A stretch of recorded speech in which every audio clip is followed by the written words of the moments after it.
Schmoedown. Ladies and gentlemen, it's time for the Schmoedown Rundown.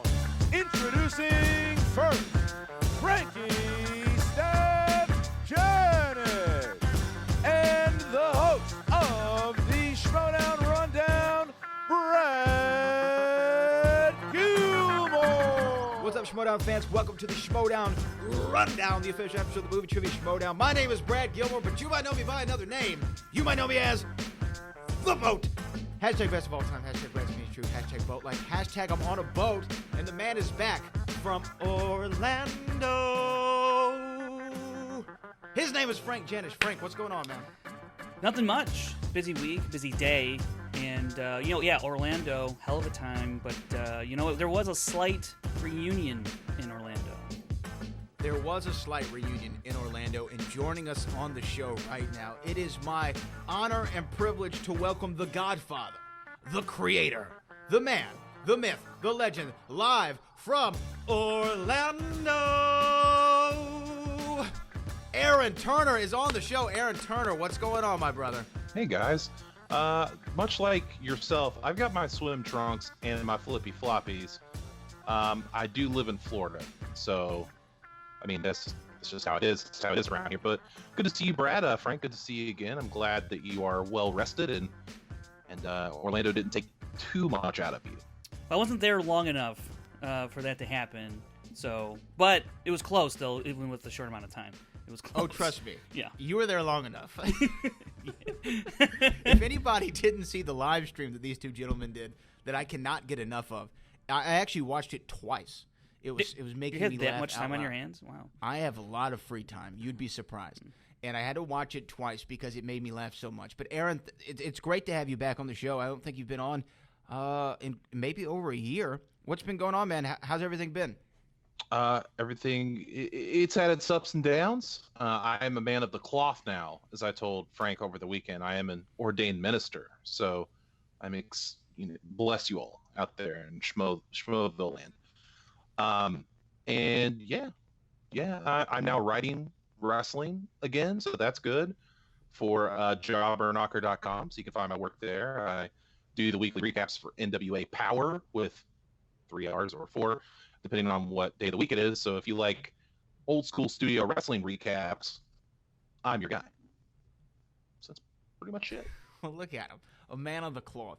I want to know. So, would you have any like interesting way of marrying somebody? Like, would you have any like particular words at the end? You know, most people say, "And now you may kiss the bride until death do you part." All that good stuff. Is there anything that you would slide in there? I would probably maybe throw in I'm actually officiating my friend's wedding in January, so I may hit him actually with a little Mills Lane. If you're a boxing fan, I would just go with "Let's Get It On." I would just go with that maybe at the end. That would be good. That would be good. I do enjoy that. I do enjoy that. And if they make out a little too long, I will also go Mills Lane again and say, "I'll allow it." I will go that's with it. What would really be great is if you say, "Let's get it on," and then one of them quotes, Rocky 3, the ending of Rocky 3, and so will you go to ring the bell? And then the bride goes, ding, ding, ding, and then they kiss each other. Oh my gosh, that's how I want to get married. That's how I want to I'm get gonna married. write that down, and I can perform that for you. But I'm gonna write that down. You know what? You're my guy. You're my guy. I'm calling Aaron Turner. Well, guys, y'all were in Orlando. You saw the event live and in person. I want to start, though, with Frank Janisch. Frank, tell me about just the vibe that was going on in the city and then the day of, because I know there was a lot that happened at this event. This event with the venue was great. I like this one a lot. And I'll say this vibe reminded me a lot of the first event we did in Brooklyn. That crowd enthusiasm, just the energy that was there that night reminded me a lot of Brooklyn when we opened the season there. And this is definitely top 3 favorite events that we've done this year, Brooklyn being number 1. And I'll be honest, probably Orlando's number 2, and Chicago, for obvious reasons, will be number 3 for me. But I'm a little bit humble in the sense that here's why. I was thinking about why did I feel that way? Sure, we had close to 1,000, if not 1,000 people at Chicago. That's crazy, right? But at Brooklyn and in Orlando, we're about 500 people.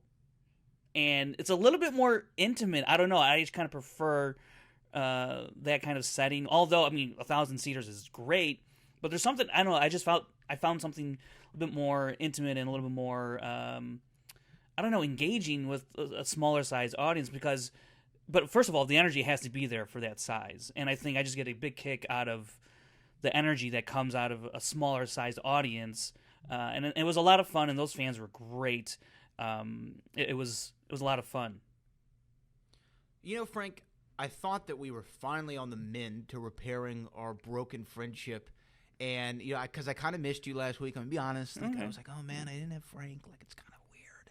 And then you just crush it. You completely crush our progress. You do not mention H-Town, Texas in your top events this year. It was at a wrestling ring. Oh, it's Andrew in got my hit top with a 4. chair. It's in my top 4. It's in your top 4? Yeah, and you know what they say. You know what we say when we say that. It's number What do we 4. say? Number 4. When it's in my top 4, it's in my top 4.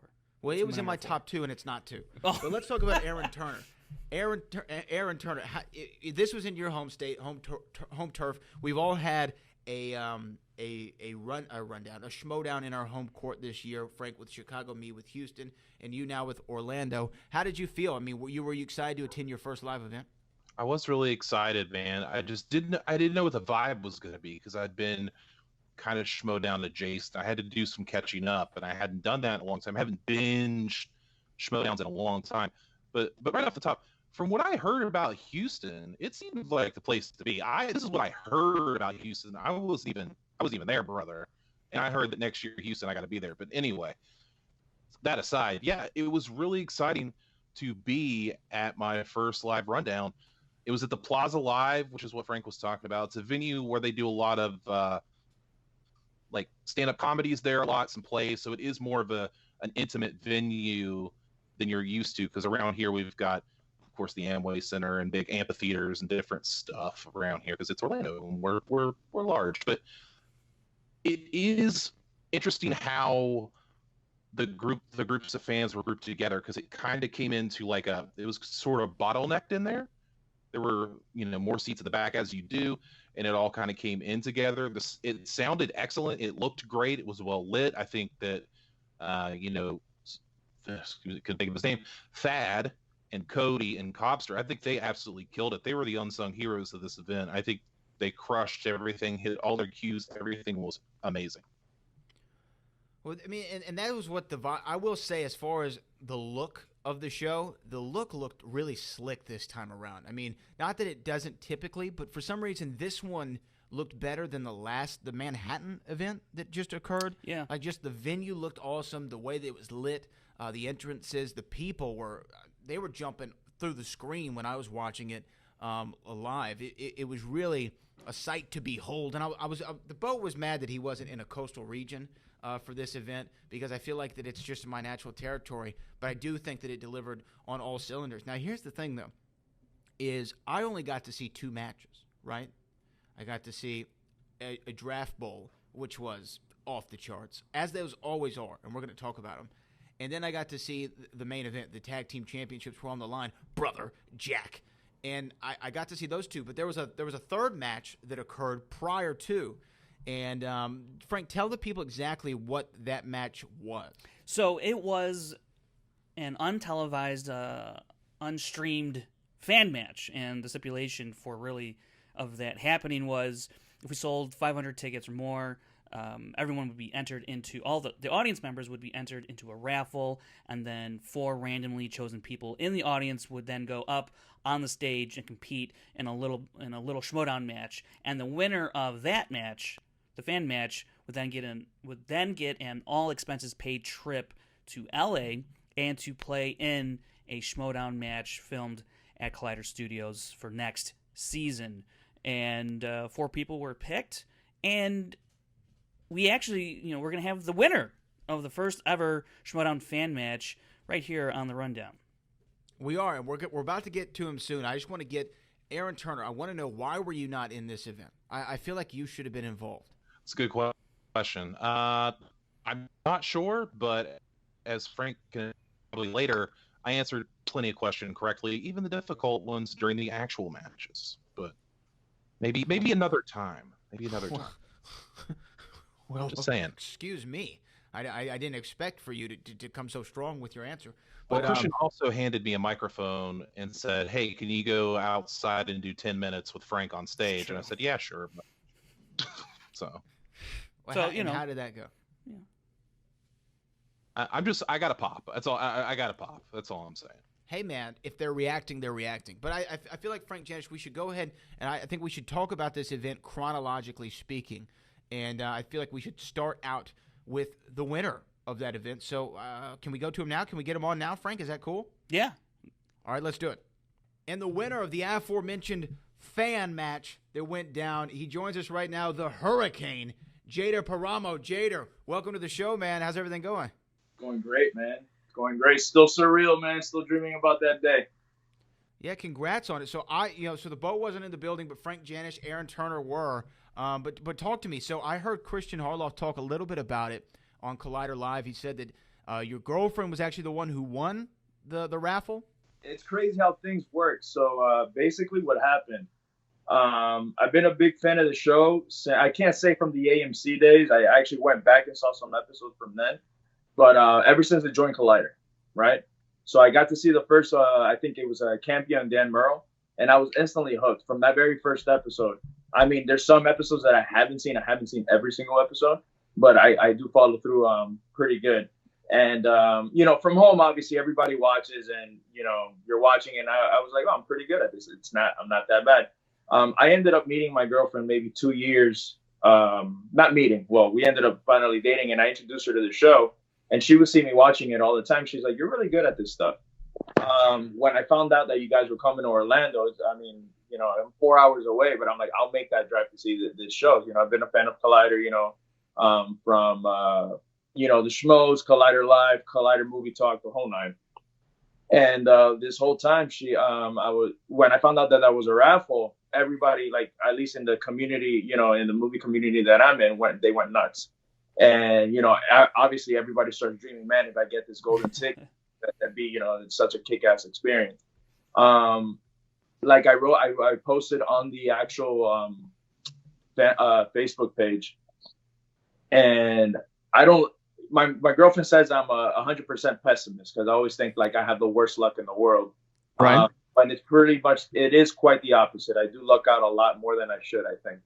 And the whole way up, she was just like, you're going to get it. She goes, and if you don't get it, she goes, I'm going to get the ticket and I'm going to give it to you. And, you're going to rock the hell out of it. And, there's a couple of people that I talk to and they're like, man, if I get it, I'm going to destroy it. It's not as easy as it looks. If you blank out on questions that you like normally would answer in 2 seconds, that replicant question, man, that still haunts me. Real quick though, when she got the ticket, when she got the number, when she found out it was her ticket, like what was that reaction though? What was that reaction like? I was sitting down and I was looking, and Ellis was calling out the questions. I'm sorry, the raffle number, and I looked at mine and I was like, okay, like I wasn't even close. Right. The first gentleman, Jaeger, which he was fantastic. Round of applause for him because he gave me a run for my money too. And when he went up there, she was like, oh man, I was off by 2 numbers. And I was like, oh, okay, well, whatever. And then the second time, when they called, I was the second guy that called. Well, when Ellis called the thing, she called the number and she said, I won. And I like looked to my right. She was sitting to my right. And I was like, what? She goes, I won. She goes, you won. And she gave me the ticket. And I was still, Ellis is like, who's, I'm calling out the number, and then she goes, go, go, go. And then all my friends were like, you got it. And then, the rest is history. Man, that is awesome. It's crazy. I've never won a raffle, so I don't know what that feeling's like. Ever.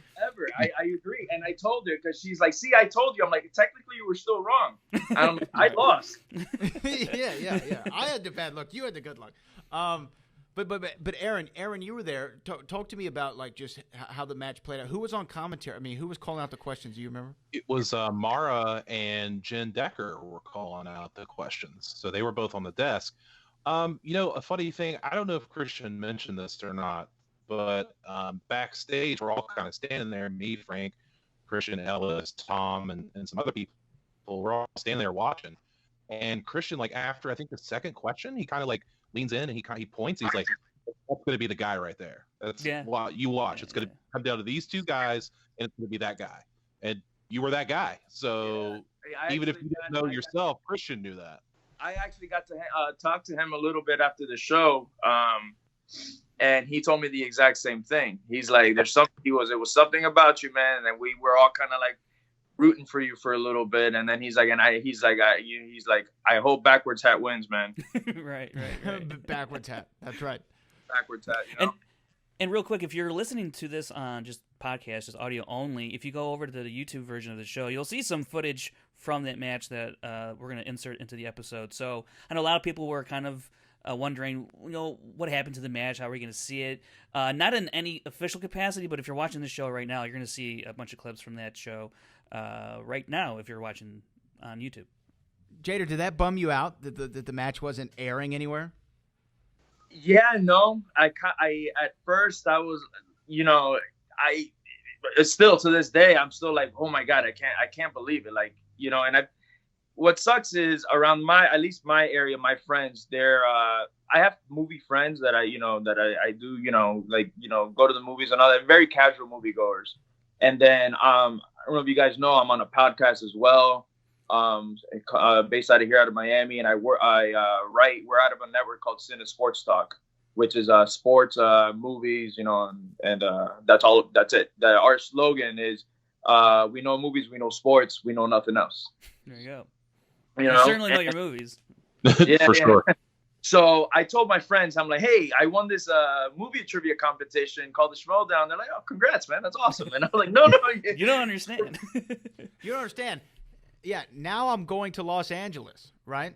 And then they're like, oh, well, holy crap, dude. I'm like, yeah, man. And then I showed them, obviously, the end of the so for everybody that's listening and they're going to see the video, I apologize because that was my girlfriend. So you're going to hear a lot of wooing and a lot of screaming and all that stuff. She's my cheerleader. So just a heads up, and it's kind of cut off because she said that she was holding the phone. She got so excited that she would press the end record. Oh, no. So that's why it was it was 3 different videos that we had to edit together, Right. So that's why there's the one question that I missed was cut out because she was like, oh, and then, yeah. No, that's it. The one question that he missed, it didn't show up in the reporting. No, but Frank, you were telling me, so it came down to the 5-pointer, right, Frank? Yeah, the 5-pointer, and I forget the question. I haven't watched your footage yet that you sent, but why don't you run it back for us about in terms of, you get yours and then he get his, and you're sitting there, you got your 5 right, and you're waiting to see if he does, and if he does, then you guys go to sudden death, which no one really was prepared for. But yeah, go ahead. Against that man, I wouldn't want to go to sudden death. He wrote to me on the page, and I obviously tipped my hat to him because he was pretty good. He was really good, actually. Yeah. And so my 5-pointer was which one was it? Okay, so my 5-pointer was who plays Conrad Van Orton in 1997's The Game. Right. And I don't know why. It was between Michael Douglas and Sean Penn. I'm a big Fincher fan as well, so I was like, you should have. This is what it goes back to saying that something that I should have known right away, and I got stuck. And I'm like, who is it?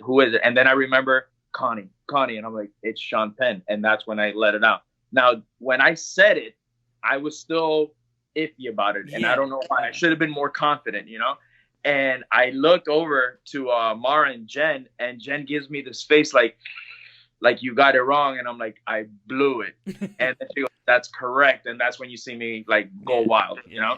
And even Ellis wrote, he's like, I wrote that question. I was like, he got it wrong? Like, what the hell? So that happens. And then he got asked who was the director of You Got Mail, Mixed Nuts, and Julia, which was Nora Ephron. Personally, I'm not gonna lie, I did not know that. So if that was my 5-pointer, it's a tough question. It hit me afterwards where I was like, yeah, Sleepless in Seattle and all that stuff, And he obviously didn't know. He looked over to me, and I honestly thought he was just gonna lay it on me. He's like, we're going to sudden death, and that's when he's like, you're going to LA, my friend, because I have no idea. And I even then was shocked. Yeah. completely shocked. And I was looking around like, what the hell happened? And then, he still had 5 seconds to answer. And Ellis looked at him. He goes, "You still have 5 seconds?" He goes, "I have no idea." And he, said something, and that's it. And now, wow, man! And now, yeah. Now you're. Oh, go ahead, Frank. Go ahead. No, I was gonna say now you're gonna get ready to go to LA, and I mean, first of all, I want to know: are you gonna like study? Or are you just gonna go in there, know what you know, or what are you gonna do? I wish I was in my room. I actually had to come to my grandma's to pick up something, and she's watching my kids right now. Right now it's daddy time right now. But you should see the list that I have going on right now. I have to study. All the categories in the Schmoedown, things that I'm confident with, obviously I'm going to leave those alone. And things that I'm like a little, iffy about, I'm studying. I'm going back to Westerns because I know Roka's great at that. 007, if I ever, face Mike, I'm going to be screwed. So I'm touching up on my old school 007s, doing study. I've seen already like 3 films this week, and I'm going to do some repeat viewings to catch little things. So definitely study. I'm taking this pretty serious, man. Because are you going to be out there for a spectacular? Do you know? We'll see. We'll see. But we'll see. It's since it's so soon, man, and honestly, with I have a lot of expenses here with the kids. And, sure. Everyday adult life, adulting, rent, bill, cars, all that stuff. But I am trying to see if I can go. Let me ask you this. Jader, before we get you out of here. You have also officially been entered into the draft, so you will be a part of that draft scenario. Dream team. Who would you want of people that are managers now? Your Roxy Strauss, your Tom Dagninos, your Jay Washingtons, Kaisers, whomever. Who is your dream manager? Who would you like to draft you? So check this out, man. Obviously, what got me into this was, I've always been a big Outlaw fan, man. I'm a big John Roca fan. I think he's great. He knows his stuff. And a lot of my friends that I told them, they're like, "Don't go heel, man. Please don't go heel. Like, do something different." And, I just love everybody on that team. I don't want to say that. I like what Roxy's doing a lot. Roxy's another one that, with Andreyko and with Snyder, that she's doing good things. I talked to Kaiser for a little bit after the show as well, and he, and then Dagnino was like, "Man, just join me, man." right. And then Kaiser was like, obviously I was wearing a Metallica shirt. That's one of the other things that made me stand out. A lot of people are big Metallica fans out there, so I love that. And Kaiser was like, "Man, you're ready, man. You're a metalhead like us, man. You belong in the dungeon." So I'm still doing my homework, but I don't have an official answer as of right now, to be completely honest with you. I'm still doing my homework. Okay. Well, hey, man, we appreciate you coming on the show. Let the people know where they can find you, follow you, check out the podcast, all that stuff. Absolutely. Okay, so all right, so it's a lot, man. Infamous J13 is on my Instagram and Twitter. On the you can follow me on the Schmoedown page now. Jader, Jader, Paramo, Paramo. The podcast is under the Cine Sports Talk Network. Everywhere where we're on Spreaker, iHeartRadio, Spotify, iTunes, the whole nine. Our movie show is called the Nobody's Movie Show, and that's Nobody's with KNO. Like, again, we know sports, we know movies, so Nobody's. Little gimmick on that was we're nobodies. We're just fans of the of Cine movies and all that stuff. So that was how we came up with that name. So it's Nobody's Movie Show. We actually have a Twitter page as well that I'm going to try to get better at, because I'm not a Twitter person. I've been trying to be more active on Twitter as of late, obviously. And it's Nobody's KNO BODIES M for movie, but it's this M show. And yeah, man, we do. If you guys follow the Cine Sports Talk page, we always give tickets to early screenings. We have a bunch of cities. I'll write a list on the Facebook and on Twitter, but we have San Diego, Houston, all of Florida. So mostly Florida. We have Miami, Orlando, Fort Myers, Jacksonville. We have some New York. We have Houston. We have a bunch of cities that we get free tickets to go see some movies, man. So, we'll hook you up. Sometimes we get the movies even like 2 weeks before. So, all right, man. We're all fun, man. Pretty cool stuff. Well, I'm here in Houston, so throw me anything that you got. And by the way, go Rockets. But I appreciate that is Jader the Hurricane Paramos. You're going to be seeing him next year in the movie Trivia Schmoedown, making his debut in Los Angeles. Jader, thanks so much for taking the time, brother. And there he was. The Hurricane came through. Stand back. He's got hurrah powers. Biatch. That's an old school wrestling reference. Aaron Turner definitely appreciated it. But let's talk more about the live event, guys. After that, the fan match happened, we saw 2 big matches. Obviously, the Draft Bowl took place because William the Beast Bibiani, Ben Bateman, has been pushed back to Spectacular due to Ben Bateman's inability to travel. And now we're going to see this Draft Bowl concept. And Frank, what was really at stake? Because I think that a lot of people were confused initially of what the Draft Bowl was. And Christian tried to clear it up right there at the start of the event, the match too. It wasn't for the number 1 draft pick next year. That's not what this was for. It's basically like a little inside rivalry between those 3. And so the winner of this match would have the option to steal or swap, rather, their draft pick with another manager's draft pick. So, for example, what will happen here, jumping to the very end of the result of this match, is Dagnino, he won the match, right? So now he has the option of swapping his pick for either Emma's pick or Kaiser's pick. Now, how that would actually happen is, let's say Dagnino had the 8th pick in the first round, Emma had the 4th pick in the first round, and Kaiser had the 7th pick. If Tom wanted to, he could take his 8th pick and swap it for Emma's. So Emma would have the 8th, and then Tom would have the 4th. That's how that would work. Now, let's say, because it's a snake draft, let's say Tom had the number 4 pick in the first round, Emma had 8, and Kaiser had 7. Well, Tom doesn't want to switch out of 4, so since he'll have the higher pick in the second round, as opposed to Emma and Kaiser's, those 2 picks would be lower than his in the second round. He can wait to the second round, and instead of taking the, whatever would be the 14th pick, he can swap for Kaiser's round 2 number 4 pick. Are you not getting this? Come on, you know how drafts work. Oh, were you still talking? Yeah. Heaven forbid it's So, easy. With guess what? In 2 months, when you ask me how this works again, I'm going to point right to this episode. I'm going to say, well, you idiots didn't listen. It's not that hard, people. It's not that hard. It sounds really hard, dude. Oh, my goodness. I'm just saying, if he has confusing. It's not that hard. You take the lower pick if you want it in that Frank, round. Look, Frank, we are not statisticians like you. That has nothing to do with stats. But you deal with numbers all the time, so it makes no sense to the layman's here. Look, I'm a liberal arts major, for God's sake. So break it down again. Okay, so if I win, I can take a lower pick. Is that what you're saying? Yes, if you want. If I want. So I've meaning winning this gives me options. Correct. At a lower pick if you choose. However, you could also swap for a higher pick if you wanted. I don't know why you would do that, but hypothetically, you could do that. Well, yeah, if you wanted to take, like, let's say the stake draft, you were picking 10 and 11. Right. Then Tom could essentially take B10 and take 11, so you'd have back-to-back picks. Correct. See, Aaron Turner comes in with a great nugget. Yeah. Yeah, that makes more sense. Because you have to realize, you have to understand, for people who don't know what a snake draft is, it's like going up the ladder, down the ladder, basically, think of it that way. So you have to remember, it's not just like... Should it be a ladder draft then? Yeah, it's the ladder. I'm glad you joined the show, Aaron. I'm glad you I just missed you, man. So anyway, that's what was on the line, if y'all followed all that.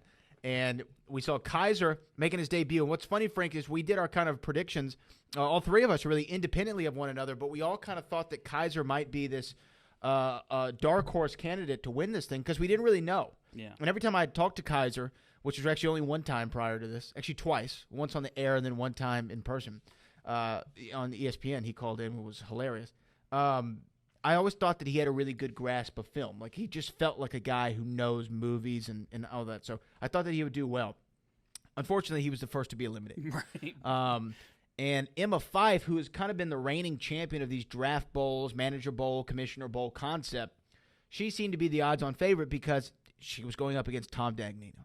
Now, talk me through, Aaron. What was the vibe as this started to progress and we started to kind of see where this match could end up?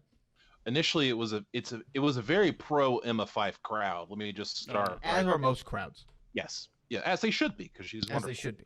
But Yeah, I kind of had the same school of thought as you guys. I figured that Kaiser, by proxy of being the manager of the dungeon, that having the champ and having Smets there would kind of rub off on him, and he would get some knowledge right there by just hanging out with those guys. And then I started thinking about Emma, and she had won so many, but then she started missing. As the game went on, she started missing questions that I'm like, I don't feel like you should have missed that question. And Tom just endured, and every time he would answer a question correct, he would leave the podium and do the point. And I think that eventually got into the head of Emma. I think she was just ready to, like, let's just get this over with. And I think Tom was just unbeatable there for a second, enough to win it. She did seem a little flustered. I think that's a great observation. Especially toward the third round, she seemed to be a little bit off. Frank, would you agree with that?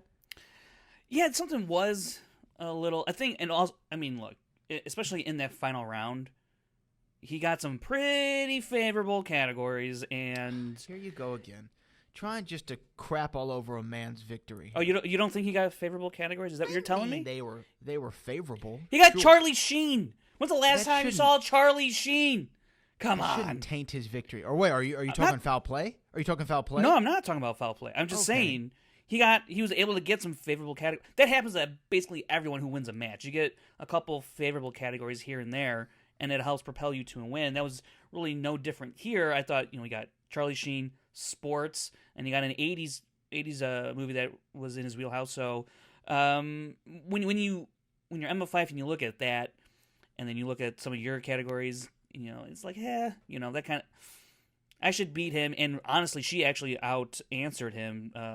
She was 12 of 18. Tom was 10 of 16. I mean, Emma was hit perfect. The ones that count. He did. No, you're right. And Emma played a great game. She hit every single question in the second round, including all the steals available to her. So she had a great first and second round. But you're right. Tom ultimately hit the ones that mattered, and that was a 5-pointer. If Emma hits her 5-pointer, she wins. So, as so often with high-level matches, it comes down to the 5-pointer. And, while these aren't exactly high-level competitors vying for titles, it still came down to the 5-pointer, and it made for a great, exciting match. And it was, man, I don't know about you, but Dagnino and the whole shirtless thing, that just threw everybody for a loop. First of all, he should be shirtless. He's worked hard on it. Secondly, Aaron Turner. How great is it that Tom Dagnino won that match? Well, I'm a big Tom Dagnino fan. If anybody has listened to me on this network, huge fan. Glad to see him work. And like you said, he definitely should have taken the shirt off. Absolutely. The thing on Frank's school of thought too, when you see this match on paper, I was kind of like, okay, I guess this will work instead of Ben and Bibbs, which I would have loved to have seen. But it was a really good match and really entertaining. 3 really entertaining personalities. Even Kaiser, who got eliminated first, was still cracking jokes and had to sit there the whole time, which became a running joke during the rest of the match. It exceeded my expectations. I really enjoyed it. And of course, if Tom's going to win, we're going to party with Tom after. And that was a really good time. Yeah, I think that him winning, though, Frank, really was the best outcome.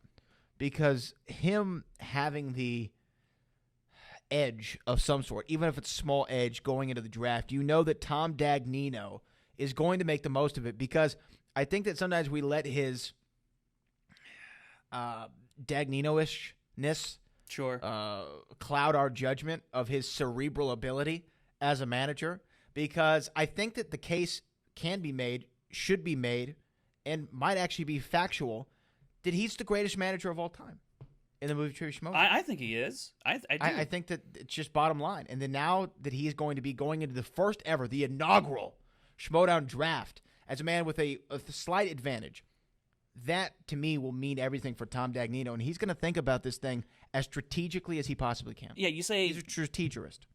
You say he's the greatest manager of all time, and I would agree, and I know plenty of other people would agree. I mean, he had a huge run, obviously, with the Patriots, and now he had a great run with Who's the Boss last year, getting him all the way to the tournament final, or winning the tournament last year, and then coming just this close to beating the Shire Wolves last year at Spectacular. Now he's done this with the Founding Fathers, and we'll see what he does with Who's the Boss in the upcoming team tournament. But someone who had a great year last year was Emma Fife with the Shirewolves and Mark Andreyko and everything they accomplished. So she's a great manager as well. And now with her coming back next year as a manager, she can actually, depending on how she drafts and how her players play, she could threaten Tom for greatest manager of all time, because really Dagnino has really 2 great seasons under his belt in terms of prolific, high play with his players. Emma has 1 already under her belt. If she were able to do that next year, you could start making some serious arguments one way or the other, which I think would be very, very interesting to see Emma and Dagnino go back and forth. We've seen it a little bit in some scenes in a couple weeks ago. To see that actually have a real manager rivalry as opposed to just player rivalries now. They've always had a manager rivalries would be fun. Haven't they always had a manager rivalry? Really? Yeah, but I mean, wouldn't you say Dagnino always had the upper hand because he's like greatest team of all time, Patriots, 9-0. What else you can say? Put her in a closet, dude. I mean, yeah, it's true. Put her in a closet during season 1, not season 1. Yeah, Spectacular. Yeah, absolutely. Okay, well, he won, but did we see? Obviously, we're not going to see these people compete on a frequent basis if we ever see them compete again. So I don't really think we need to break down, like, did we see some promise in Kaiser? Because that's what I was about to ask. Actually, this is a stupid question. He started off pretty good. No, he started off hot. And then, I was like, dang. But you know what? He and Dagnino did the same thing that I always do just as a movie fan. As good as it gets, I always mix up with Something's Got to Give. Yeah. Every time. Yeah. I still don't know which one is which. Which one's the one with Helen Hunt? Not Something's Got to Give. As good as it gets. As good as it gets. Yeah, okay. Yeah, okay. That's a good question. It's a very good question because those titles are both really good titles, and they both have Jack Nicholson. And, have you ever danced with the devil in the pale moonlight? And great female leads as well. Yes, Diane Keaton and Helen Hunt. Absolutely. And Harold Ramis was in one of the ones, As Good as It Gets. Was he? Yes. Okay. Wait, As Good as It Gets, the Helen Hunt one? Yes. Yes, then he was in that one. Yes, he played a doctor. Greg Kinnear. Yes. The list goes on. Yes, Cuba Gooding Jr. Oh, wow. Phenomenally cute dog. Oh, recent guest of the Brad Gilmore show, Jamie Kennedy, was also in that movie. He played one of these street thugs or what have you. Hard pass. Wow. He was in the Mask sequel, Hard Pass. He even makes fun of that Randy on his rap album. Is amazing. Well, yeah, Scream is great. Duh. Scream is great. Not the Mask. You don't like Randy? Or did you like Randy?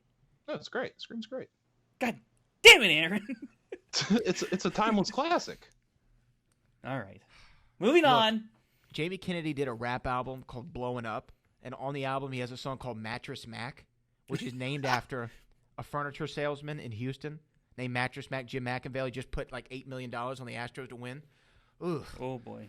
Yeah. Yikes. Right now. Go Stros. Take it back. Yeah. Anyway, let's move on. Let's talk about this tag match, the team match, please. the main event. We're seeing Mike the Killer Kalinowski, Chance Ellison, who's a man who I said was going to be a champion by the end of the season, and he became a champion, versus the Founding Fathers, 2 of the greats the game's ever seen in John the Outlaw Rocha and Dan Murrell. Now, Aaron, I know that you're a massive John Rocha fan. I know that you used to do a podcast with him, of course, and then Frank Janisch, you and I both kind of came into the Schmoedown because of a fandom for John Rocha, and his birthday just passed, so happy belated to the Outlaw. But did you think, Aaron, that the Founding Fathers were going to come out of Orlando with the titles? Did you feel very confident in that? Because I feel like they were the favorite, even though they weren't the champions. Definitely the favorite in the crowd sense. I would say it's about 80-20 Founding Fathers, and that's being real generous. I think if the 20% was all Mike Kalinowski's family, but right. He's a handsome son of a gun. He really is. Something that probably nobody saw except for probably me, Frank, and BC was like before they came down to the entrance, Dan and Rocha were like talking to each other, like, like, hey, we're just sitting here casually talking. I mean, like in each other's ear, like saying, getting each other pumped up. And I think just seeing Rocha at ease like I saw him in the back. He was at ease, like just got his headphones on, doing his thing. Dan was really at ease, and then to see him doing that, it was kind of like the moment. It was like a switch got flipped. It was like, okay, listen, we're not gonna mess around here. We're just gonna go in, take care of business. If you notice, Roka and Dan, like during that first round especially, they don't look away. Like they're just looking straight. Like I know Roka did some funny stuff at the beginning, like trying to get under Mike's skin, like taking selfies on stage and stuff. But once he actually started the matchup, like it's laser focused. And I think Mike came in a little cocky. I gotta admit, he had his family there. He's a little, hey, I'm Mikey Two Belts.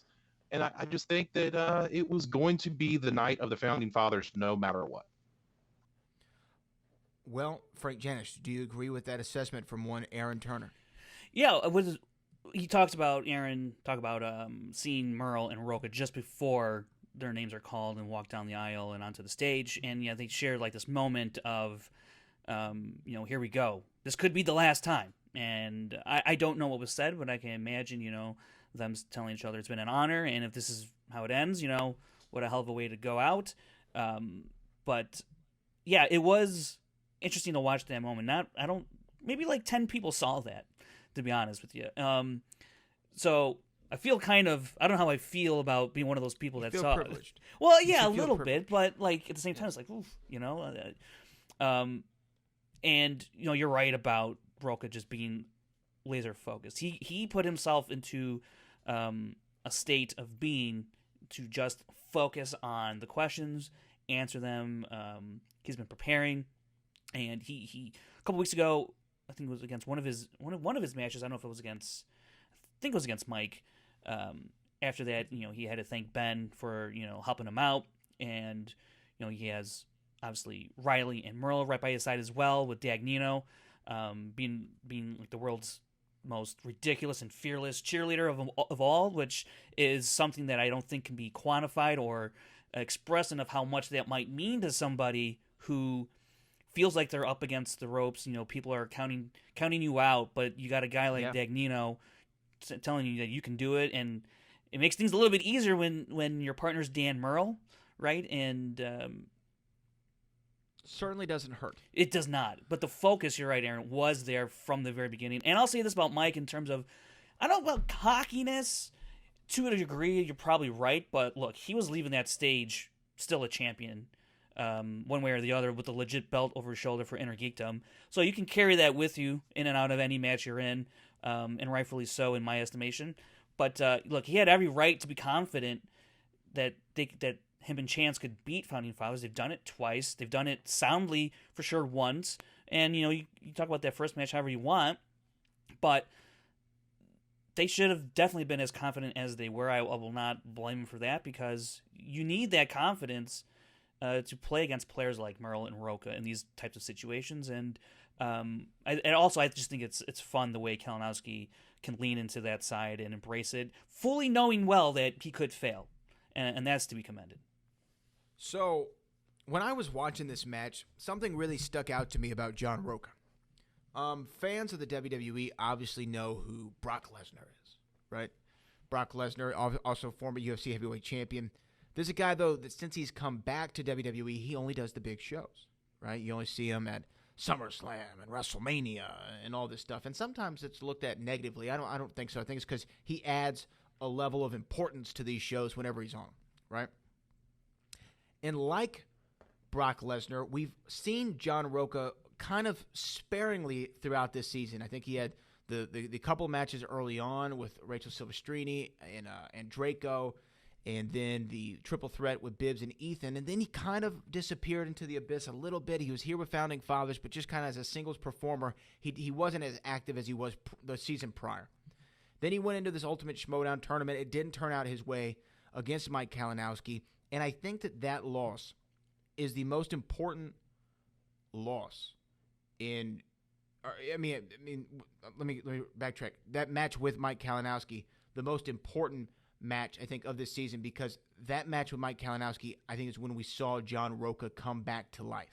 Sure. And just like Brock Lesnar in WWE, whenever John Roka wants to put his working boots on and sell for somebody and take some big bumps and put in a 5-star performance, John Rocha can do that. But the one thing that he has to be is motivated.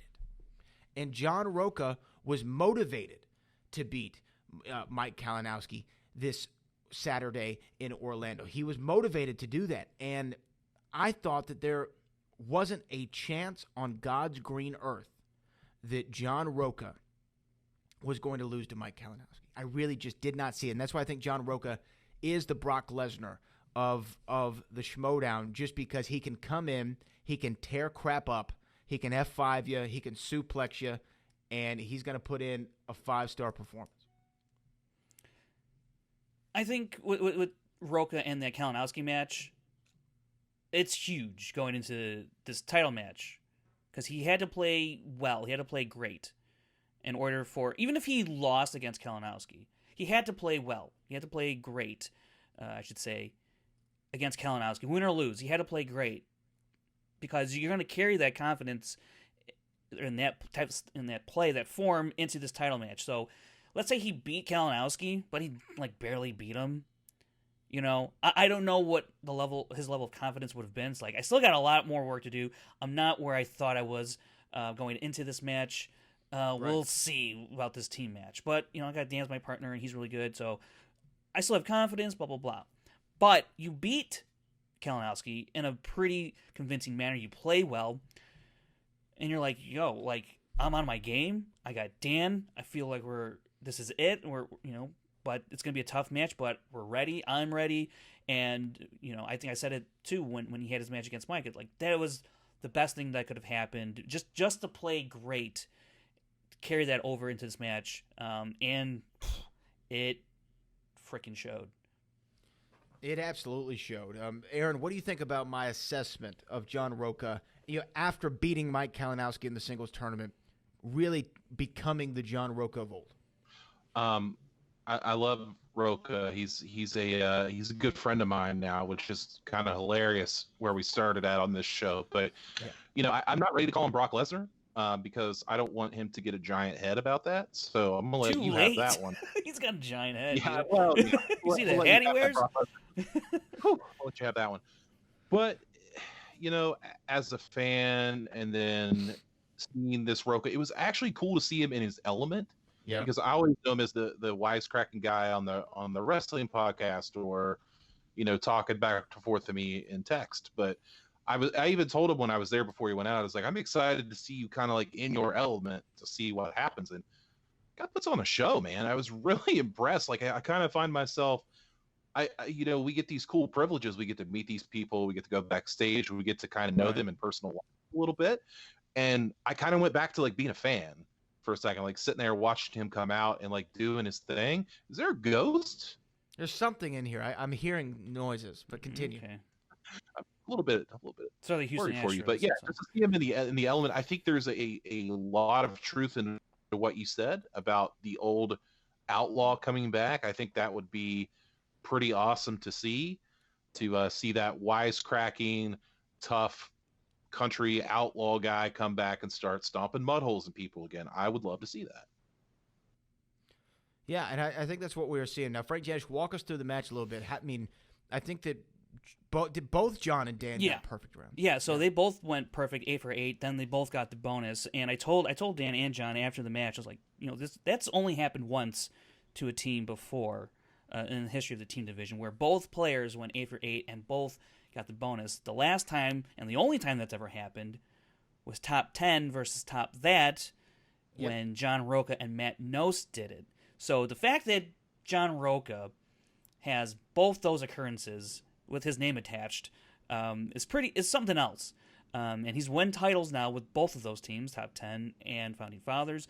But looking over at Korruption with Chance and Mike, Chance, he's one of the best first-round players you're going to find in this game. He put up 7 points. Kalinowski has quickly emerged as one of the more elite first-round players, but he had 6 points here. And when you have 3 less points than John and Dan, that's quite a big deficit considering the level of player you're going up against.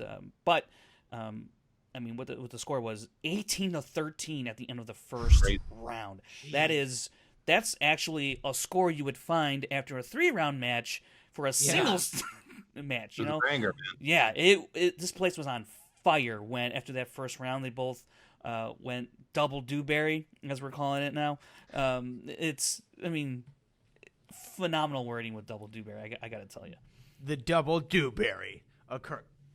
there she is. There she is. What in the world? Hey, we got lights. Hey, there we go. And the Lord said, "Let there be light." I don't know what's going on over here. Bless you, friend. That's right. Jesus is King by Kanye West is coming out, so maybe that's what's going on right now. Actually, you never that's know. what it is. You never know. You're right. Okay. Thank you. You're a minister, so I appreciate that. I lost my train of thought slightly, but I think that we were about to talk about 18 to 13. You said it was a 5 points lead after round number 1. This is a hole that, though, Mike Kalinowski had found himself in prior this year. Think about it. When he's going in that Schmoedown Throwdown against Rachel Cushing, he was 8 points back at that time. Yeah. Going into it, and was able to fight back. So I don't think that it would have been wise or smart to write Mike Kalinowski off at this point yet. It would have been a little odd to, and I think that Mike knew that he still had an opportunity. I think that Chance felt uncomfortable. Do you think now, so? I can't guarantee that, but I felt like he was uncomfortable with that 5 points. You know what I like though is that you take a look at who was sitting next to who on that stage. You have John and Chance, yeah, right? Yeah, that's the one. It wasn't John sitting next to Kalinowski. It was Rocha sitting next to Chance, and that's. And do you think that was a mind game, intentional? 100%. 100%. And because you look at when everyone's on stage and they're kind of getting situated, you see Rocha talking to. I don't think he was talking to Kalinowski. I think they're figuring out seating arrangements, but I think Rocha. I don't know this for a fact. I meant to ask him, and I don't know this for a fact, but I'm fairly certain John Rocha wanted specifically to sit next to Chance Ellison, just in case things got a little iffy, a little dicey, and Rocha could yap in his ear. But turns out Chance didn't have much to say or wouldn't dare say anything when John Rocha was pitching a perfect game in the first round. What do you say to that? And John Rocha obviously doesn't have to say anything to Chance because he's pitching a perfect game. So I think that was kind of like an insurance policy. Let me sit next to Chance, and if things are getting chippy, a little iffy, we can go back and forth, and maybe I can rattle his cage. But that never came to fruition. That never had to come to be. So, but I did like the pairing on the stage. Round 2 though, Frank, how did it play out? So Korruption, they end up having to spin first. Founding Fathers defer, and they spin away from quotes the first time and land on 70s. And this is where I think everyone in the place was like, okay, this is the Founding Fathers night. However, look, that's only step 1 of step 17. In terms of really solidifying this match as a win. Okay. Brad, you confused over there? You got a lot going on. You all right? There's too much. Yeah, continue. But they get 70s, and that's not a category many players in the league want to deal with, unless you're Drew McWeeny or even William Bibbiani. You're definitely for Jeff Snyder. You don't even want to look at the number 70. No. So not a lot of players are going to do pretty well in this round. Although when you look at their numbers for this round, they only missed 1. And they ended up scoring 8 points for that round, and it could have been a lot worse. But then Founding Fathers, they get their shot, and they end up they pass on Harry Potter, which is interesting. Now all of a sudden we're seeing Inner Geekdom categories on the wheel and title matches. Mm-hmm. Funny how that starts. When it started with Paul Yama match, and now Kalinowski was like, well, you know what? I'm the Inner Geekdom champion. I should throw up some geek categories on this thing. And look, it almost worked out. They landed on the wedge, but they spun away, end up on new releases, and it lands on new releases for 2 guys, in John Rocha and Dan Murrell, where they're in the movie space, especially in the real-time movie world, seeing a bunch of new movies all the time. I don't think there could have been a better category for them, maybe 1 or 2, that they could have gotten in this situation to really lay the hammer down on Korruption. Yeah, I mean, I was, though, a little bit shocked that our favorite former Hogwarts actor Mr. John Roca Right. didn't, what was he, the conductor of 7 3/4 or whatever it was? Or what? Is that what it was? 7 3/4? Sure was. I got that right? Okay. Anyway, thank you. I appreciate it. And I was surprised that they passed it, but I, like you, when I saw the 70s category come up, I was like, oh, brother, where art thou? No George Clooney. You're losing this one. I just thought that was – I know it was round 2. Yeah. And we still had 3 more rounds. But Aaron Turner, 70s. And we saw – they still got a respectable amount of points, I guess, but it just felt like – it was like when I was watching the Astros the other night. When they hit the home run on Verlander, in the bottom of top of the 6th or 7th, whenever that was. I knew it was over. I just knew. I literally turned the game off after that. I didn't know what the score was to the next day. I just knew that they lost. Was that kind of a similar moment for you when you saw 70s come up? Yeah, you kind of took my joke there. I had one that was going to say they're going to crumble like Justin Verlander in the World Series. 0-for-5 in World Series starts. Just 2017, brother. Yeah, okay. Well, doesn't matter. But 0-5. So the thing about even at 18-13, I kind of looked at it and said, this is over. It doesn't matter what happens from now on. It's over. And I was almost proven wrong at the end, as we'll get to. But 18-13 in a team match, when you got 2 of the best that have ever played the game staring you down, and look like it's just going to be their night, you roll 70s, like, that has to be a kick straight in the nuts. Like, it's got to be. And we talked about this, Frank, a little bit. The spin again. We talked about that. Yeah. That wasn't really like, I saw that on the wheel beforehand. I was like, spin again. I didn't think that was a thing. And then they landed on it. And they're like, why are they spinning again? Why'd they spin again? Because that's on the wheel. So I don't know if that's a new thing or a thing that's going to continue. So the thing about that is the wheel normally has only 12 slices. This wheel that they brought up had 14, so they didn't. So you got to throw the respin in there to kind of, because you're not going to throw an extra 2 categories on there, especially if you're not even prepared for them question wise. So I think that's just kind of like a one-off aberration kind of deal. Speaking of aberrations, I don't know. Yeah, if you're on audio, you don't know what's going on behind Brad, and you've got to go watch the video if you're just listening, because this is really odd. Yeah, you don't know. Okay, so then after round 2, the score was what? Frank, remind me. 30-21. Oh my good God in heaven! Yeah. That's it was just a bloodbath. And then I turned to Aaron real quick and I said, you know what? Look, even after the first round, I think I was like, this would be the most monumental, colossal choke job in the history of the Schmoedown if Dan and Roca were to lose this match. It would have been monumentally. The Roca haters, because for some reason there are a lot of them. Yeah. They would have. Well, not for some reason. The reason's pretty obvious.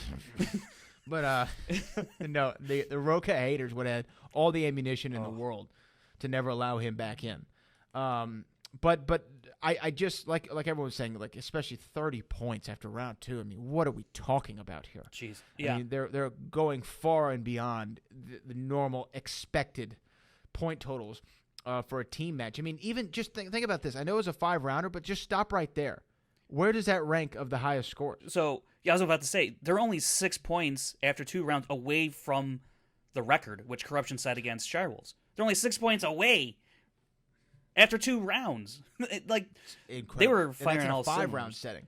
I think that the singles, right. The 3-round structure, I think it was it was in the 30s as well, right? The record, it was 33 or 34, something like that. Yeah, it's pretty high. We're already in the ballpark, right, of breaking records here. It's pretty phenomenal. Just real quick, betting and speed round. How did everyone do? So this was, I didn't expect Founding Fathers to bet much. They bet 1. It was in Nicole Kidman. Korruption, they bet 3. They had to. There was a 9-point deficit, so they went for it. They both got the question wrong, which this would actually be the only question wrong Founding Fathers would get the entire match. So they go into the speed round. Kalinowski shows up for this speed round, man. Yeah. He goes 3. He turned it on. Yeah, he goes 3 out of 3. And this is what we saw him doing that Schmoedown Throwdown. Exactly, yeah. You're 100% correct. Except the one thing he didn't have go his way was the speed round, the betting round, which turned everything around, and that certainly could have been the case here. That's why I said round round 2, they spun 70s. That's like step 1 of 17 of things that got to go their way. And then the bending round didn't go their way. They kind of kept I think they gained 1 point, 1 point on Founding Fathers after that speed round because Dan picked up 2. And, it was, let me take a look here. 10-point lead, 31-21, Founding Fathers going into that final round. It looked bad. I mean, it was bad. Yeah, it was definitely not ideal for them. And then, I mean, they were so far away, Aaron Turner, from trying to even mount a comeback. And then when the official result did come in that the Founding Fathers had won, what was your initial reaction, Aaron? Oh boy, I'm going to hear about this one for a while. Quick side note on that Nicole Kidman question. Oh. I heard Chance talking. Well, first of all, the answer was the Golden Compass. You're welcome. That was my guess. But Chance had guessed Stoker, and I heard him say afterwards that Stoker, like nobody's seen that movie, nobody knows what that movie is. Sir, actually, Stoker is a pretty good movie, and it's directed by Park Chan-wook, the director of Old Boy. So you should definitely go see it. It's a pretty solid film. Just wanted to put that out there, Chance, if you're listening. And I've seen Christian, geez, don't be subtle about it, Aaron. Yeah, him too. Yeah, don't bury it, jerks. Put a Golden Compass question in there. But anyway, no one ever saw that movie with Nicole Kidman, Daniel Craig, their second outing together. But anywho, so Daniel Craig in A Kid in King Arthur's Court. Saw it the other night. He's in that movie. Really? Yes, he's the trainer, the night trainer Hey. for whatever my guy's name is from Reseda. Huh. Right on. Go back and watch him. That actually stunned me there for a second. Thomas Ian Nicholas, is that who it is? Yes. Yes. Oh, Schmoedown competitor. That's right. Oh, thank you. So, and I think Frank, I mean, I'll get to my reaction in a second eventually, but Frank, I mean, we were talking about that Digstown question. Oof. Holy moly, what a pull for Mike Kalinowski. Yeah. Because when they brought that up, I was like, this is it. Like, there's no way. No Digstown. Nobody's going to know what that is. So I, whipped out my phone real quick, and it had the poster, which has James Woods and Louis Gossett Jr. on it. And I said, I guess it's Louis Gossett Jr. And then as soon as I said that, he said it, and I was like, there's no friggin' Great way that he got that. Amazing pull right It was a Hall of Fame pull. Oh my God, it was great. And I was happy for Roca because he's my friend, and I was happy that he got to, did the emotional speech afterwards, and I was happy that the fans were happy because they put on win, lose, regardless.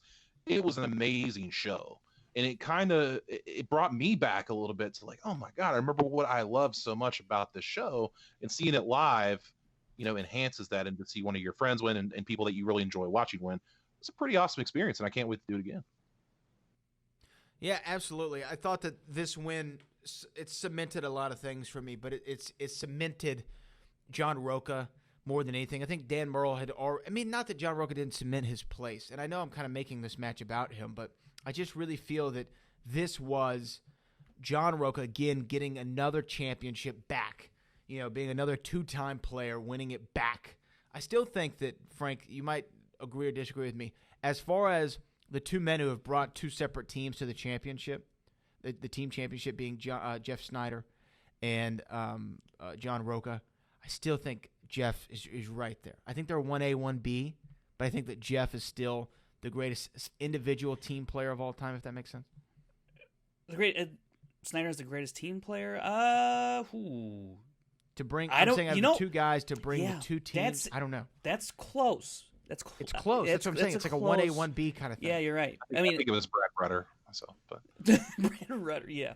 I think what's interesting though is Roca is the first two-time. Two-time in the singles, two-time in the teams. Oh yeah. So he's got that over Snyder at the very least. Johnny too. And he's the only guy to do that, which is pretty remarkable. Here we are in season 6. And we're still seeing brand new things happen in terms of belts, at least. Which I think that's a pretty cool byline for John Roca to have there. So I know we have some limited time remaining. We still got to get to Inner Geekdom match, but last thing on this match for both of you. We have the teams tournament coming up. We know we're going to see these two guys defend the title at the Spectacular. Early guesses. Who are going to be the opponents for John Roca and Dan Murrell in the Schmoedown Spectacular? I have my thought. I think it's going to be Shazam. I really like Shazam. I also like Bibbs to win that match against Ben Bateman. So I think that Bibiani's going to have a really big night at Spectacular. Frank, I'm going to go to you first. I've been pretty high on Who's the Boss making another deep run in this tournament. I just think, man, they're so good. And I know Riley hasn't played the best, but I think he plays his best in a team setting, especially as of late. And with Ben Bateman having the run that he's having in singles, I think they're going to go far. But I've also been really, really high since the inception of this team of Shazam. I'm with you, Brad. I think they could do it, but I would like to see that as can they be the final? I'm not sure how they line up in the bracket, but I think it's going to be one of those teams that wins the thing. It'd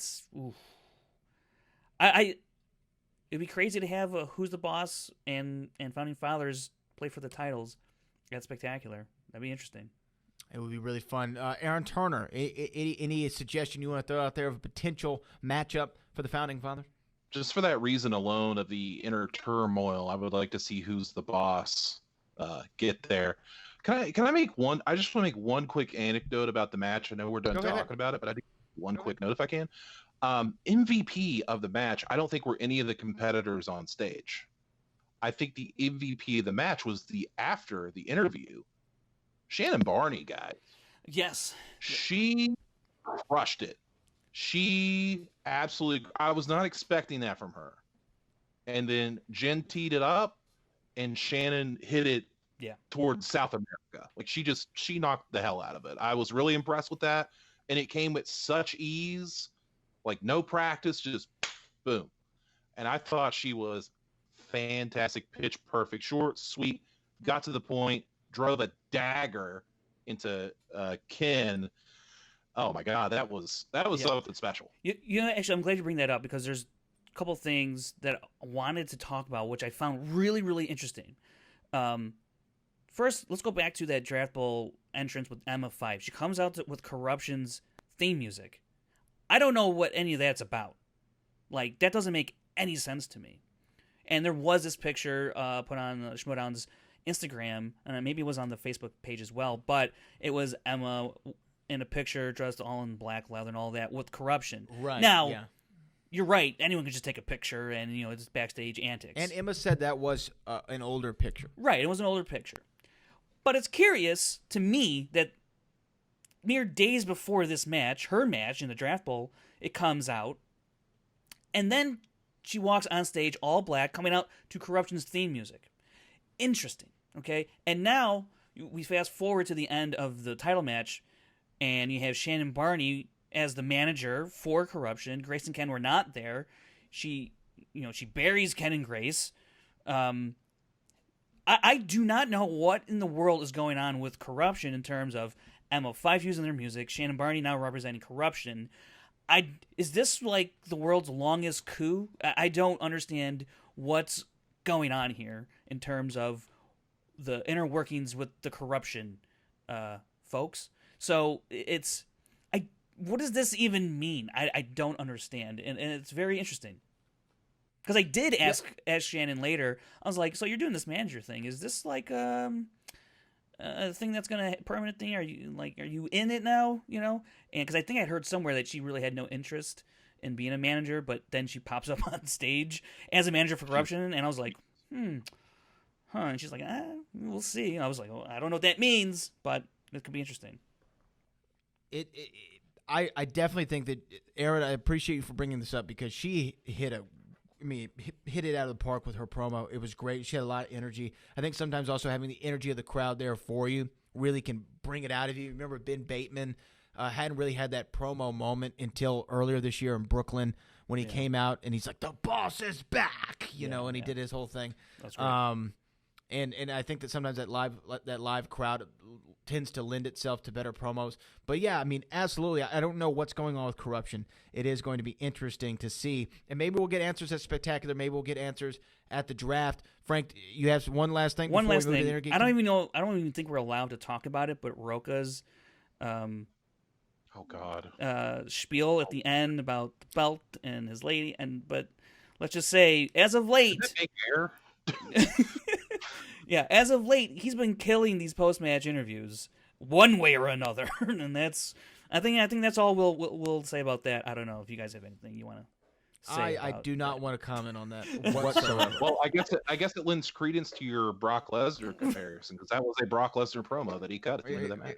Well, yeah, because Brock Lesnar famously said, I'm going to go home and jump on top of my wife after he won the title. So there you go. Let's go to the Inner Geekdom real quick, Frank. I know we kind of spent the majority of our time on this Orlando match. Yeah. You saw Brandon Hanna. You saw Chandru Dhandapani. Chandru, I'm sorry.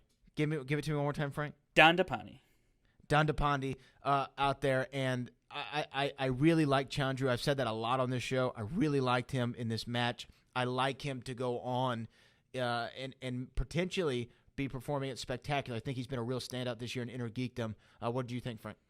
You know, this match, the first match between Brandon and Chandru, which also included Chance Ellison, and was it Warfather in that? I don't know if he was or not. I can't. Was it? Oh no, Keaton Markey. Keaton Markey. Brandon was already beating Chandru and everybody else at that table. Now he's got to play Chandru again, but Chandru had to win a couple matches to get back to this point. He's been playing pretty well. Both Brandon Hanna and Chandru go perfect in the first round. Now, I haven't had a lot of time to research this, but I'm fairly confident when I say that this is the first time in Inner Geekdom we've had, I don't know, does double Dewberries carry over to Inner Geekdom? Sure, why not? So I think it carries over to All League. Double Dewberries in this first round. Both get 11 points. I'm like 99% confident that's never happened. So I was impressed just alone off of that, and I said, okay, these aren't just these aren't the other average rookies that we've seen come into Inner Geekdom. These guys actually know their stuff. And look, most times the wheel can dictate a match in singles and in teams. Not so much in Inner Geekdom, just because everyone is so well learned in all aspects of Inner Geekdom these days. It's very rare. I mean, there's only one or two that can really trip you up. That's scores and soundtracks, and Who Said It. Who Said It for Brandon Hanna. If he doesn't get that, he gets a different category. We could be looking at a whole different kind of match here, but that wasn't the case. So I always find it peculiar in match. Not peculiar, because I'm not saying anything's like specifically geared one way or the other, but it's interesting in times like these and matches like these that these categories can pop up for a very well-skilled player and just be their bane of existence in the match. And I felt like that kind of happened here for Hanna. And Chandru, he had things just kind of go his way through the first two rounds, and it just proved that he belongs more than ever. And at least for Brandon, I think he definitely does belong. He has a great accuracy rate coming into this match. It was better than Chandru's by a few percent, by like 2%. It was better. So interesting how this category, Who Said It, where we've seen plenty of players trip up on this, most recently, one Kevin Smets. So, and then Brandon Hanna had a whole category of it. Not the easiest thing to do.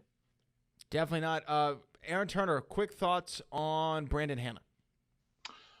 I didn't watch the match, full disclosure, but I do have some thoughts on Brandon Hanna. So, at the Schmoedown event, Brandon Hanna was around.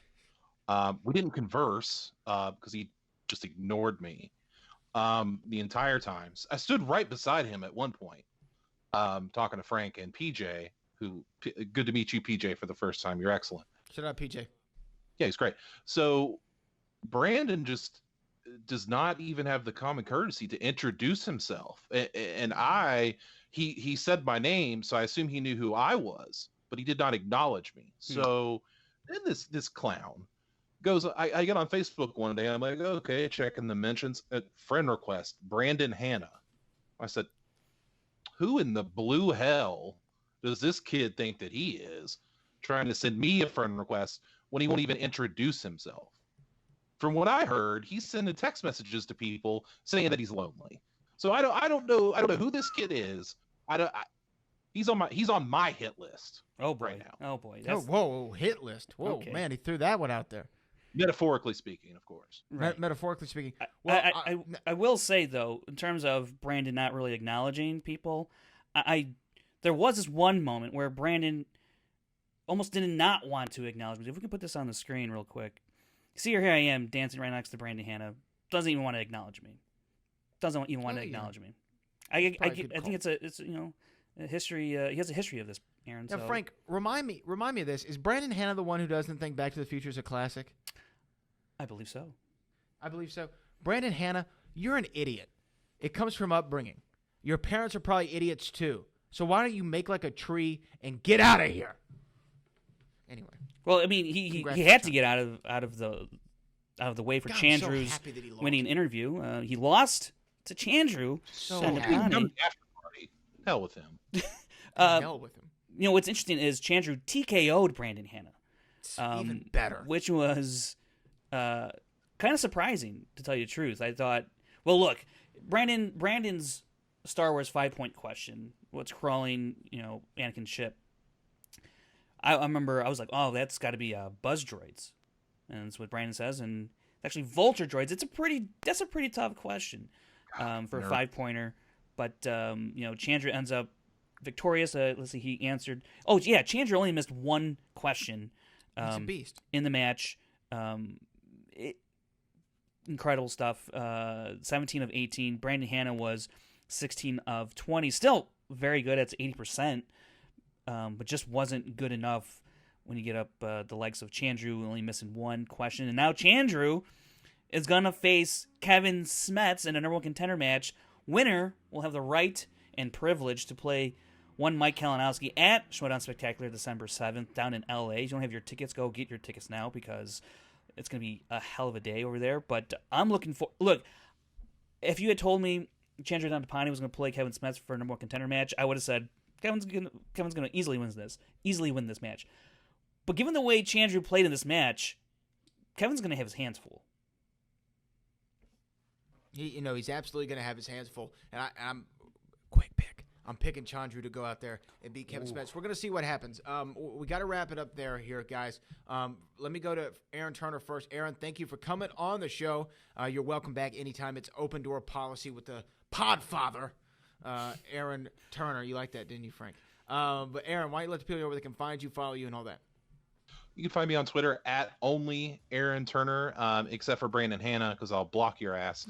But you can also find me every Tuesday night on jobberknocker.com with my NWA Power recaps. I got interviews coming up with the world's heavyweight champion, Nick Aldis, the North American champion, Mr. Cowboy James Storm, and, who knows who else is going to pop up. But, yeah, take a look at that, and I'd appreciate your time. I asked Brandon Hanna, do you have one Hall of Fame ring? They said no. I asked him, do you have 2 Hall of Fame rings? They say no. I asked him, do he suck? They say yeah. Frank Janisch, why don't you let the people know where they can find you and follow you? You can find me on Twitter and Instagram at FrankieJ29. Check out the Schmoedownlive.com. Go to the stats drop-down menu. You can find everything on the draft, schedule, rankings, stats from every year, from the tournaments, all that good stuff if you want to find out. And also, shout out to Mike Deacon. He hooked it up for Universal when I was out there in Orlando. And everybody else. Action Fail Army. We don't put them over too much. They begin too much love, Aaron. Okay, so sorry. Action Fail Army. I say that with kindness, but it was great seeing you guys out there. Yeah. Buys Scott Beer and he's buried.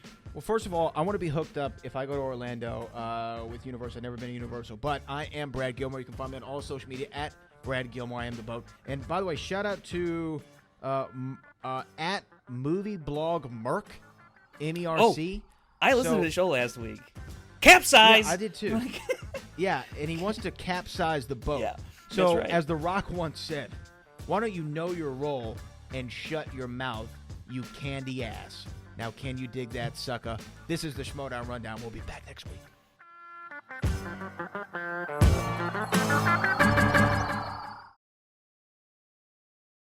In The Lion King? It's a good question. I've heard this movie. I think it's about a cat. Yeah, that's right. Yeah, I have a couple of them. Yeah. Big cats. I think there was a lot of drama around the live action one. Oh, yes. 3, So live. 2, So live. 1. Not seeing a lot of writing from Thomas and Alexander. Let's start with Jaeger number 1. Timon. That is correct. Jaeger number 2. Timon. So Timon. Blank for Thomas. How about Alexander? Did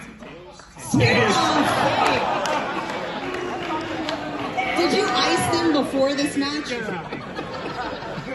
My favorite competitor so far is Alexander. Just so you guys know. I want to send you to your room for not mowing the lawn. I'm getting some very Wildberry vibes from this side of the stage. All right, question number 2. You know what? Some people just aren't cat people, you know? All right, guys. Your next question comes from Mark Ellis's favorite category of comedies.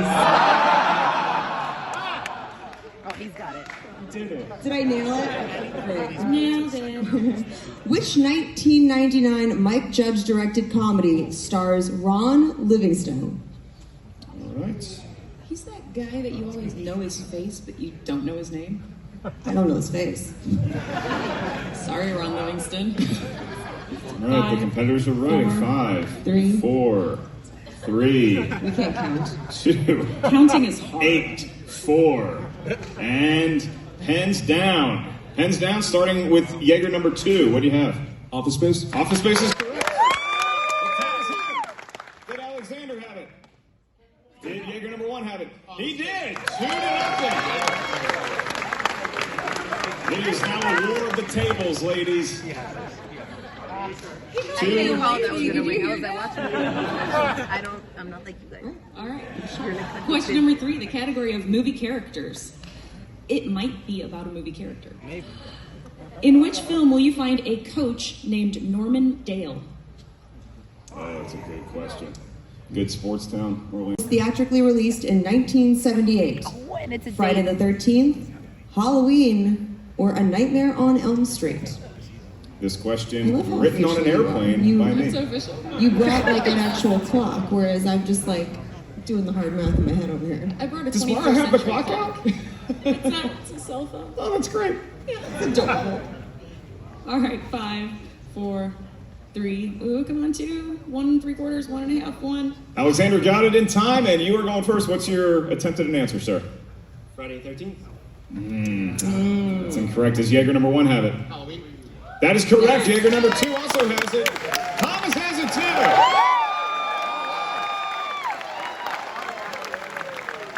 All right. Well, I got good news and I got bad news. Thomas is on the board.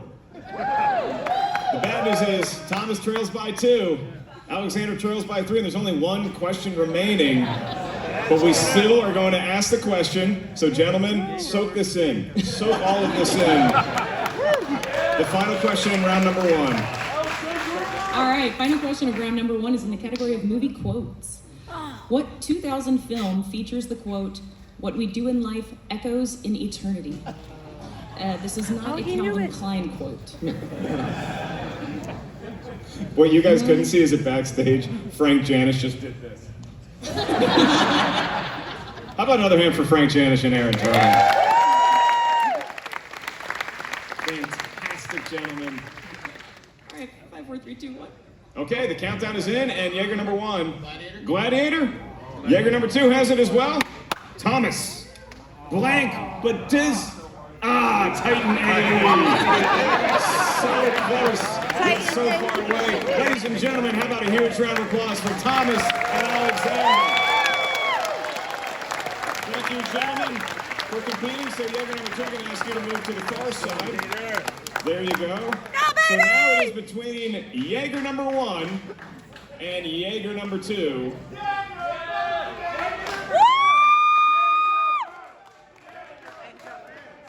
This just feels like I'm encouraging a lot of kids to drink Jader, alcohol. Jader, Jader, Jader. So here's how round number 2 works. This is the final round, gentlemen. So you each have a 2-point question, a 3-point question, and a 5-point question. Should we make it that far? Now, usually the competitor gives numbers. We don't have time for that, so there's categories that have been selected at random for your 2 for 2. Bold. Ladies, when you're ready, his 2-point question to him and only him. You don't have to write this down. You can just give us your answer within 15 seconds. Your first question, your 2-point question, comes from the category of family films. Who played the well-meaning inventor father in Honey, I Shrunk the Kids? Rick Moranis.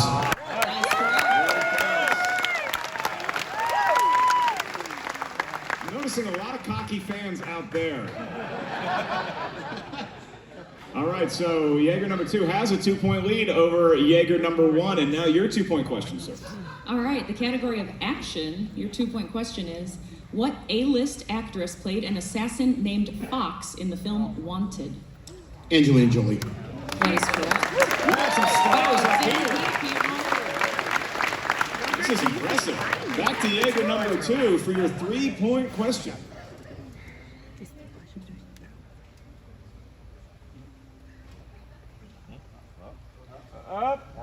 Your 3-point question comes from the category of sci-fi fantasy. What is the name of the genetically engineered humanoids hunted by Rick Deckard in Blade Runner? Okay, remember the crowd for the duration of this match and the other 2 matches. Don't even think the right answer. Replicants?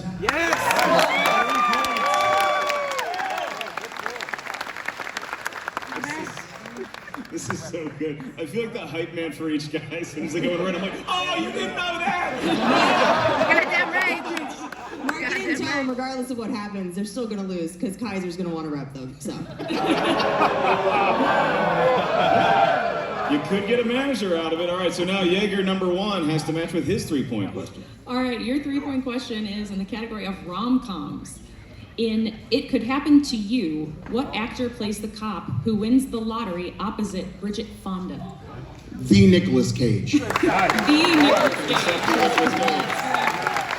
3 points apiece, and we are still tied in this match. We got 3 points at the end of sudden death here? I know. You know how much I hate sudden death. This match could go 3 hours, so everybody relax. The 5-point question. Jaeger number 1 first. Your 5-point question comes from the category of thrillers. Who played the role of Conrad Van Orton in the 1997 thriller The Game? Oh, that guy had it. Sound like we had a medical emergency. 1997, was he alive then? I was just gonna say. For 5. Do we have JTE rules here? You have 1 JTE rule. Let me get it. 1, please. All right, 15 more seconds. Who played the role of Conrad Van Orton in the 1997 thriller The Game? It's who? Sean Penn. Oh, That is correct.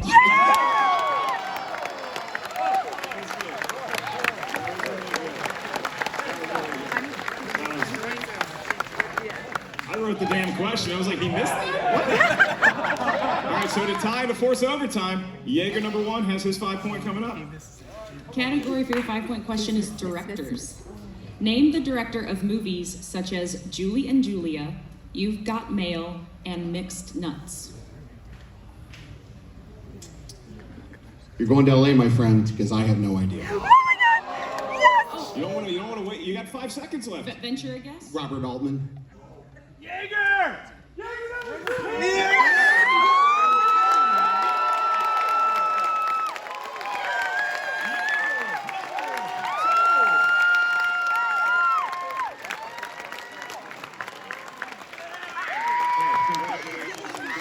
Ladies and gentlemen, how about a hand for Jaeger number 1?